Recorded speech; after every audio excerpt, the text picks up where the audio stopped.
Welcome to Truth Report. I'm Alex Truth, and tonight we are covering what may be the most dangerous escalation in the Middle East since the Iraq invasion. The United States is threatening to destroy an entire civilization. Those are not my words, those are the words of the President of the United States, and the international community is scrambling to respond. Maya, let's get right into it, because what's unfolding right now demands our full attention. Alex, let's start with the most chilling headline of the day. President Trump posted on social media telling Iran, and I quote, "A whole civilization will die tonight." Let that sink in. The President of the United States is openly threatening the annihilation of a civilization, a nation of over 88 million people, one of the oldest continuous civilizations on Earth, dating back thousands of years. This is not diplomacy. This is not deterrence. This is the language of collective punishment on a civilizational scale, reported by Middle East Eye. And Maya, what's critical here is the legal and moral framework this language destroys. When you threaten an entire civilization, you're not talking about military targets. You're not talking about nuclear facilities. You are talking about hospitals, universities, mosques, homes, water treatment plants, power grids, the infrastructure that keeps 88 million human beings alive. That rhetoric alone, before a single bomb drops, constitutes a threat of genocide under international law. Article 2 of the Genocide Convention covers deliberately inflicting conditions of life calculated to bring about physical destruction of a group. And this isn't happening in a vacuum. France's foreign minister, and credit to France for being one of the few Western nations willing to say this out loud, has explicitly warned that U.S. strikes on Iranian civilian infrastructure would break international law. This is a NATO ally, a permanent member of the UN Security Council, publicly telling the United States that what it is contemplating is illegal. Middle East I reported this warning, and I want to stress how extraordinary that is. France is drawing a line that Washington's own legal advisors should have drawn months ago. Let's break down why France's position matters so much. Under the Geneva Conventions, specifically Additional Protocol 1, Articles 52 through 56, civilian infrastructure is explicitly protected. You cannot target power stations, water systems, railways, or any object indispensable to the survival of the civilian population. France is not making a political statement, they are citing settled international humanitarian law. The question is whether anyone in Washington is listening, or whether the law has become just another obstacle to be bulldozed. And here's what the mainstream coverage is consistently failing to contextualize, Alex. Iran actually put forward a 10-point peace plan. Al Jazeera reported on this in detail. Iran proposed a comprehensive framework for de-escalation. And Trump's response? He said it's not good enough. But ask yourself this, how many Americans even know that Iran offered a peace plan? How many cable news segments have broken down those 10 points and analyzed them seriously? The media is amplifying the threats while burying the diplomacy. That's the critical question, Maya. What was in Iran's 10-point plan? From what Al Jazeera reported, Iran was offering a pathway to a ceasefire, but as Trump's deadline loomed, a ceasefire appeared unlikely, not because the plan was inherently unworkable, but because the administration had already decided that maximum pressure, meaning maximum violence, was the preferred approach. When you reject a peace plan without serious public engagement, you're telling the world that war is the point, not the last resort. And let's connect this to what's already happening on the ground. Middle East Eye is reporting that Israel has targeted railways and infrastructure inside Iran, killing at least 9 people. Let me repeat that Israel is already striking Iranian civilian infrastructure. Railways. Transportation networks that civilians depend on. At least 9 people are dead. And this is happening while Trump is threatening to escalate further, to go after what he has described as civilian infrastructure. We are watching the systematic destruction of a nation's ability to function in real time. Maya, I want our audience to understand the pattern here, because this is not random. When you destroy railways, you destroy a country's ability to move food, medicine, and fuel. When you destroy power infrastructure, you collapse hospitals, water purification, sewage treatment. This is a playbook we've seen before, in Iraq, in Libya, in Syria. You bomb the infrastructure, the civilian population suffers catastrophically, and then you blame the government for not being able to provide services. It's siege warfare conducted from 30,000 feet, and it kills far more civilians than any military engagement. And who benefits from this escalation? Follow the money, Alex. Defense stocks surged on these threats. Lockheed Martin, Raytheon, Northrop Grumman, their shareholders are having a very good week. Oil futures spiked. The geopolitical instability premium is making certain people extraordinarily wealthy, while 88 million Iranians wonder if tonight is the night their power grid goes dark. The military-industrial complex that Eisenhower warned us about isn't a conspiracy theory, it's a quarterly earnings report. Let's talk about the Istanbul consulate attack, because this story is critically important context that risks being overshadowed. Turkish police shot 3 gunmen in a clash outside Israel's Istanbul consulate. Middle East Eye reported that police neutralized the attackers in a firefight. Now, as of this reporting, the identity and affiliation of these gunmen hasn't been fully established, but this incident tells us something vital about the regional temperature. When violence reaches the doorstep of diplomatic missions in a NATO country like Turkey, the entire region is at a tipping point. And Alex, Turkey's position in all of this is enormously significant. Turkey is a NATO member that has been increasingly critical of Israel's military operations. President Erdogan has used some of the strongest language of any world leader condemning the situation. An attack on a consulate in Istanbul, regardless of who carried it out, creates enormous pressure on Turkey. It can be used to justify increased security measures, to demand Turkey crack down on dissent, or to argue that criticism of Israel creates an environment that enables violence. Watch how this incident gets weaponized politically in the coming days. That's exactly right. And I want to draw a line between all 5 of these stories because they are not separate events, they are facets of the same escalation spiral. You have Trump threatening civilizational destruction. You have Israel already bombing Iranian infrastructure and killing civilians. You have France warning that this violates international law. You have Iran offering a peace plan that gets dismissed without serious consideration. And you have violence erupting at diplomatic missions. This is what the early stages of a major regional war look like, and we have seen this pattern before. Let's go deeper on the international law dimension, because this is where the historical accountability lies. The Nuremberg Principles, established after World War II specifically to prevent this kind of catastrophe, make it a crime against peace to plan, prepare, initiate, or wage a war of aggression. Threatening to destroy a civilization is planning. Striking civilian infrastructure is execution. France is right to invoke international law, but invoking it is not the same as enforcing it, and that's the gap that allows this to continue. And who enforces international law when the most powerful military on earth is the one breaking it? That's the fundamental crisis, Maya. The International Criminal Court has jurisdiction, but the United States doesn't recognize it. The UN Security Council could act, but the US holds a veto. The entire architecture of international law was built on the assumption that the great powers would constrain themselves. When they don't, the system has no mechanism of enforcement. France can warn. The UN can condemn. But the bombs still fall. And this is what makes the media's role so critical and so damning. When the President of the United States threatens to destroy a civilization, the appropriate journalistic response is not to both sides it. It's not to frame it as tough talk or negotiating tactics. It's to call it what it is, a threat of mass atrocity. Every network that sanitizes this language, that treats it as normal political discourse, is participating in the normalization of violence against civilian populations. Words matter.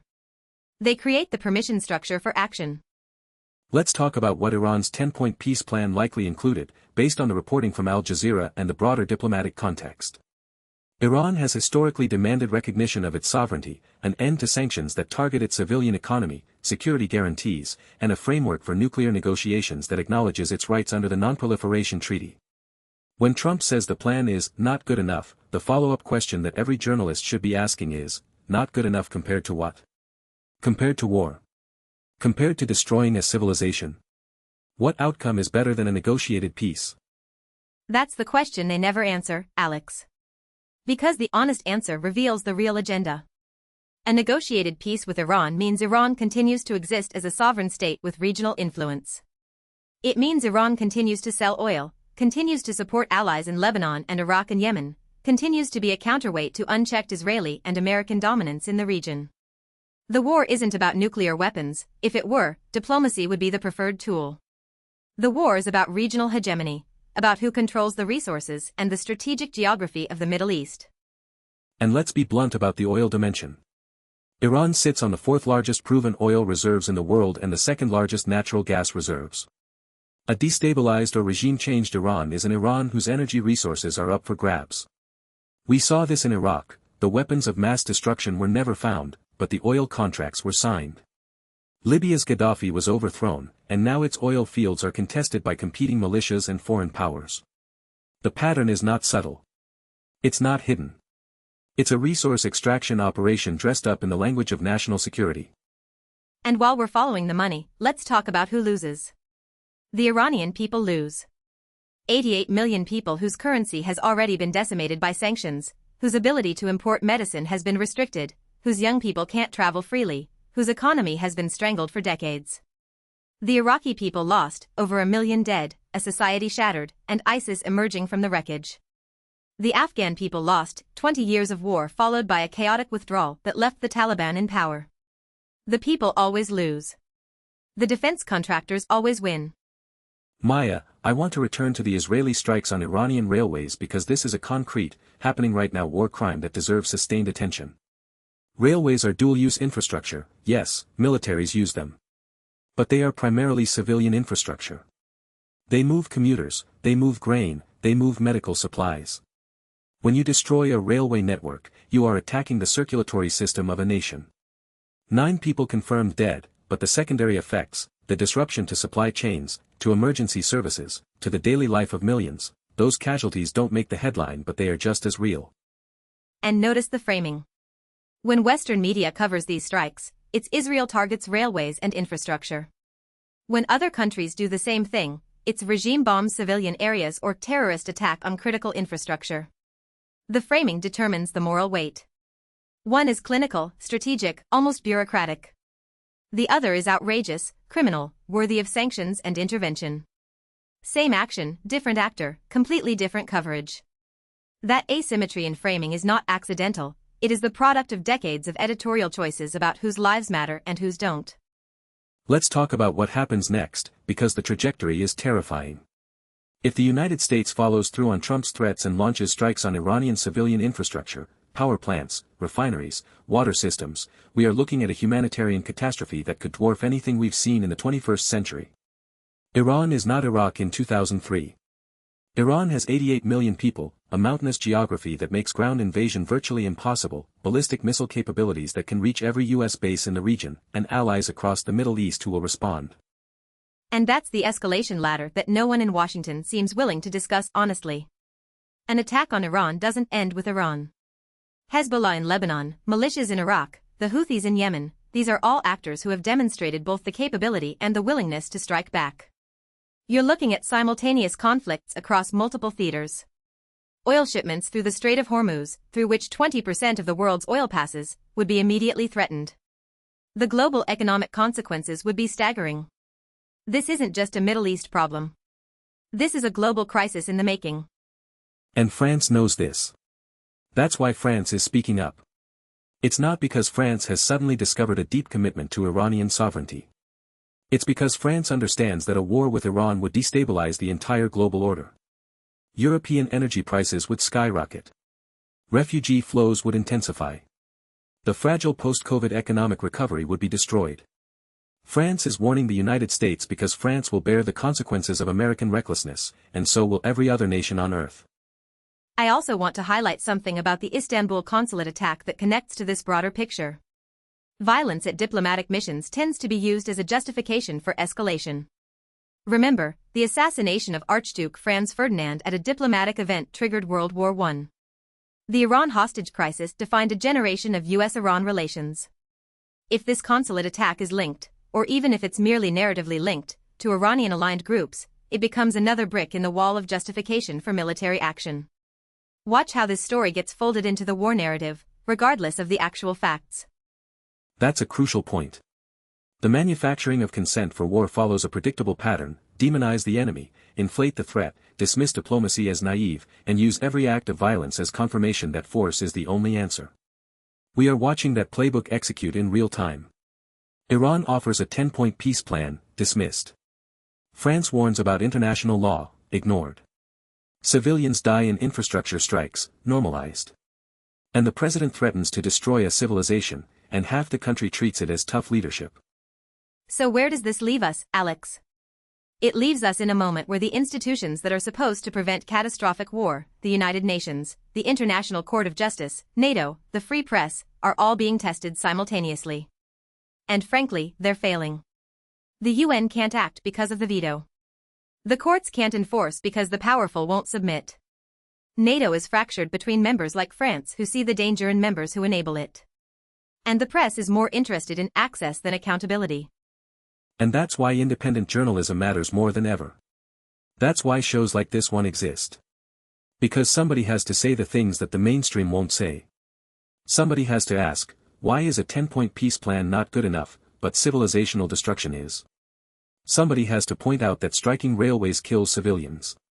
Somebody has to name the defense contractors profiting from escalation. Somebody has to remind the world that international law exists and that it applies to everyone, including the United States. Here's what we need from our audience tonight. First, read Iran's 10-point peace plan for yourself. Al Jazeera has covered it. Form your own opinion about whether it's a genuine starting point for diplomacy. Second, pay attention to the language being used. When a president threatens a civilization, that's not negotiation, demand that your representatives call it what it is. Third, follow the money. Look at defense stock prices this week. Look at oil futures. Understand who profits from this escalation, because it's not you and it's not the Iranian people. Fourth, support independent media, outlets like Middle East Eye and Al Jazeera that are actually reporting from the region, that are counting the dead, that are naming the infrastructure being destroyed. The stories we covered tonight came from journalists risking their lives to document what's happening. Fifth, contact your elected representatives. Tell them that a war with Iran is not in your name. Tell them that diplomacy is not weakness. Tell them that international law is not optional. The only thing that has ever stopped unnecessary wars is public pressure, and the window for that pressure is closing fast. And finally, remember this, every empire that has launched a war of choice in the Middle East has regretted it. Every single one. The British, the Soviets in Afghanistan, the Americans in Iraq. The geography is unforgiving, the populations are resilient, and the blowback is always worse than the planners predicted. History is screaming at us right now, and the only question is whether we're willing to listen before it's too late. This is not a drill. This is not political theater. Real bombs are falling on real infrastructure, real people are dying, and real threats of civilizational annihilation are being made by the most powerful person on Earth. We will continue to cover this story with the seriousness it demands. I'm Alex Truth. And I'm Maya Clarity. Stay informed, stay critical, and do not look away. The truth doesn't report itself. We'll see you next time.